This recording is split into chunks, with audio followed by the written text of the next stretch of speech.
আমার শিক্ষক একবার একটি গল্প বলেছিলেন। এক ব্যক্তি তার ছেলেকে নিয়ে একটা পার্কে হাঁটছিল।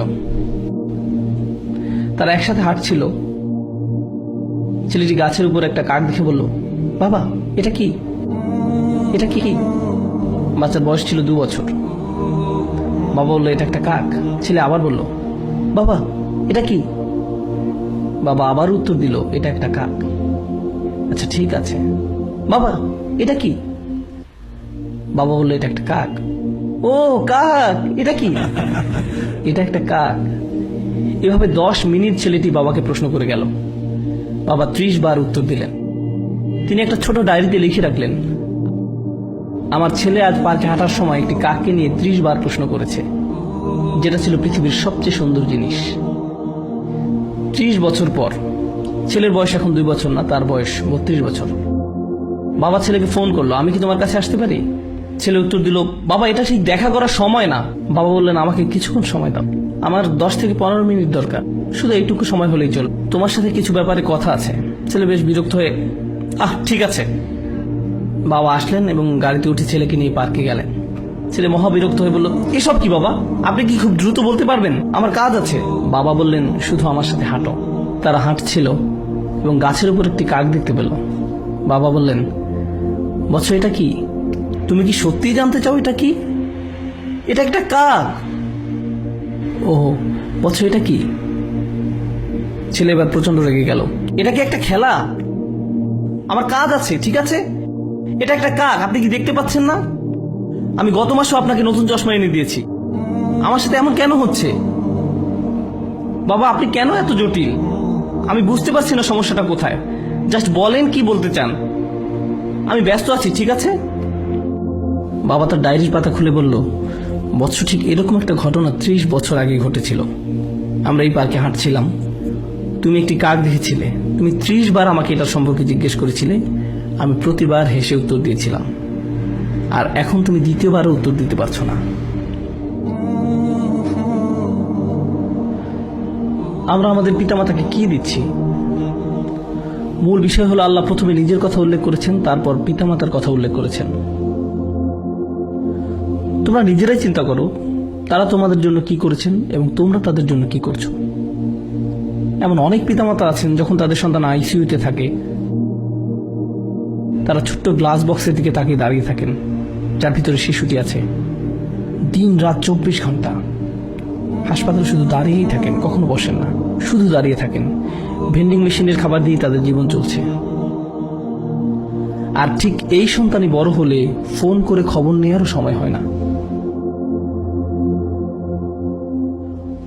কত মা তার সন্তান ভূমিষ্ঠ করতে মৃত্যুর কাছাকাছি চলে যায়, আর এখন তার ফোনের উত্তর দেওয়া অনেক কঠিন হয়ে পড়েছে। আর এখন তাকে কি দিচ্ছেন? সারাদিন 2 মিনিটের মতো সময়। তাকে কিছুটা গুরুত্বপূর্ণ ভাবতে দিন। এটা কতটা অন্যায্য যে আপনি তাদের নিকট ছিলেন সবচেয়ে গুরুত্বপূর্ণ, আর এখন তারা আপনার কাছে গুরুত্বহীন। এটা কতটা ন্যায় বিরুদ্ধ। তারা এই যন্ত্রণা প্রতিদিন বয়ে বেড়ায় যে আমি আমার সন্তানের কাছে কিছুই না, আমি তাদের কাছে কিছুই না, আমি তাদের কাছে মূল্যহীন, আমার জন্য তাদের হাতে কোনো সময় নেই। কোনো কিছু আপনার কাছে মূল্যবান মনে হলে তাতে আপনি সময় দান করেন। বেশিরভাগ ক্ষেত্রে এই সময় আমরা পিতামাতার কাছ থেকে দূরে সরে থাকতে চাই। আপনি আপনার বন্ধুদের সাথে থাকতে চান, নিজের মতো করে থাকতে চান, মাতা পিতার সাথে থাকতে চান না। এই বদ অভ্যাসটা আপনিই বাড়তে দিয়েছেন, আর সময়ের পরিক্রমায় এটা আরো খারাপ হতে থাকবে। আমাদের পিতামাতা অনেক অনেক বেশি আবেগপ্রবণ, তারা খুবই রক্ষণাত্মক। এটা বুঝতে পারবেন না যতক্ষণ না আপনি নিজে পিতামাতা হবেন। আপনার বয়স 60 হলেও আপনি তাদের কাছে শিশু। তারা এখনো স্মরণ করতে পারে আপনার ময়লা ন্যাপকিন পরিষ্কার করার কথা, আপনাকে দুধ খাওয়ানোর কথা, কিভাবে ঢেকুর তুলেছেন, পিছনের সিটে বসানোর পর কিভাবে আপনাকে পরিষ্কার করেছে, খাইয়েছে। আপনি স্মরণ করতে পারেন না, কিন্তু তারা পারে। আমার সন্তান এটি মনে রাখবে না। গাড়িতে বসা অবস্থায় আব্বু টয়লেটে যাবো, টয়লেটে যাবো, টয়লেটে যাবো, হঠাৎ করে সে চুপ হয়ে যায়। আমি বললাম, জানালা নামিয়ে দেয়, এখনই সময়।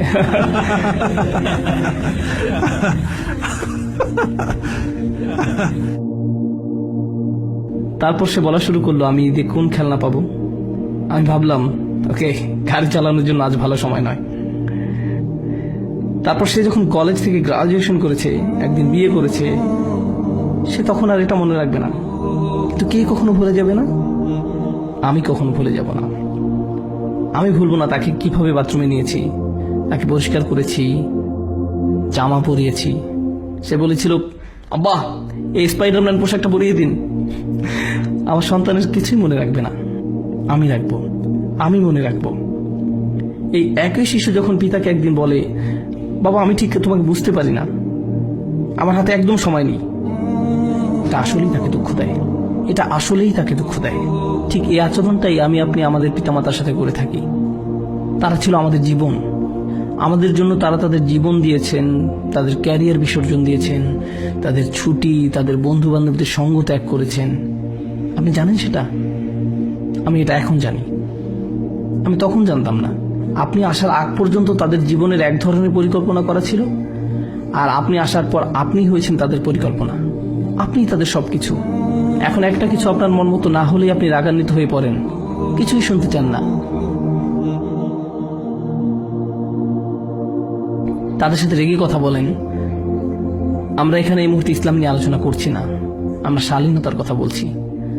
তারা আপনার জন্য কি করেছে আর আপনি তাদের কি ফিরিয়ে দিচ্ছেন, এটা খুবই অন্যায়, এটা খুবই অসমীচীন। আমার বাবা এত বিরক্তিকর, আমার মা এই, তারা সবসময় রাগী, তারা কখনো সুখী নয়, তারা এই তারা সেই। কিন্তু আপনি কি, আপনার অবস্থা কি? আমি আপনাদেরকে বলছি, আমি সব সময় এটা বলার সুযোগ পাই না।